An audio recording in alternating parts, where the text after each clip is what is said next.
Hello and welcome, fellow bookworms and film fans. Welcome to this week's episode of The Consented Narrative. This is The Midnight Lock by Jeffrey Deaver. Now, this book is apparently like book 15 or book 14 in the Lincoln Rhyme detective series. I didn't know that. Me and Michael picked this up in Sainsbury's a couple of months ago, and I thought I'd give it a go. And it was a slow burn. I put it down a couple of times to start another book, then I picked it back up, and then I put it down again. It was hard to get into, I'm not gonna lie.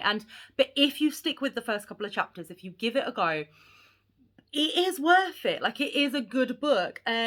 So it follows Lincoln Rhyme, who is a forensic analyst. He is a quadriplegic as well, and he used to be a cop, and now he's a consultant because obviously he can't be a cop anymore. And it's got these two interconnecting stories with a third kind of tacked on. So you've got a mobster who deals only in information, who got convicted of murder but is under surveillance by the cops, but got off with the murder, all of that's going on. It's got the locksmith who is breaking into women's houses, leaving nothing, like not hurting them, but just moving a few things around, leaving a few notes on.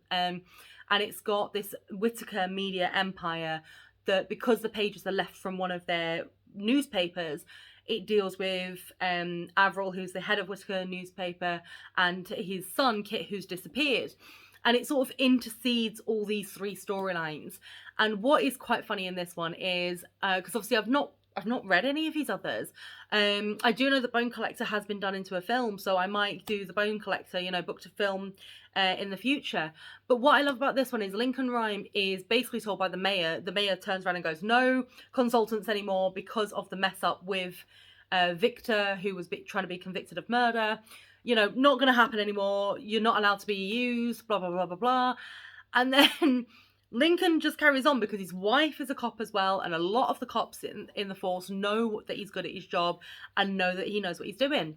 So they still bring in part of the evidence, and he's the reason why they managed to sort of neatly tie everything in a bow, as it were.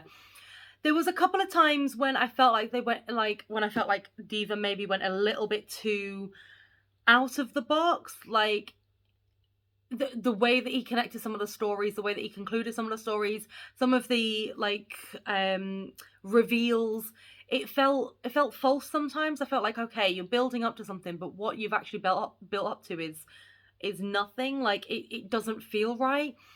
But overall, I mean, the locksmith, I felt like they could have done more with him because he was a good character. Don't get me wrong, I would be terrified if someone could just get into my house, move some stuff around, and then get back out again.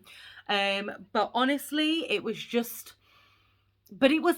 good, and I did enjoy it. And once I got into it, I got it finished in a couple of days.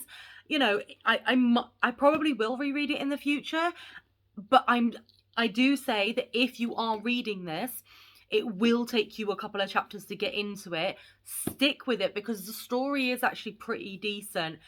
It could have been better. And again, I'm not going to, reveal all the conclusions. It could have been better. I felt like some of the conclusions were a bit sort of out of the blue, but it was a good story and I did enjoy it. So it's probably a holiday book for me. If I was going to read it again, I'd probably take it away on holiday somewhere and read it by the pool, while I'm sunning myself. So I'd give it a 3 out of 5, to be perfectly honest. But leave it below in the comments if you read it and enjoy it. Leave it below in the comments if you've read any of the previous 14 books in the Lincoln Rhyme detective series books. Thank you so much for your continued support, and remember to always keep it contento.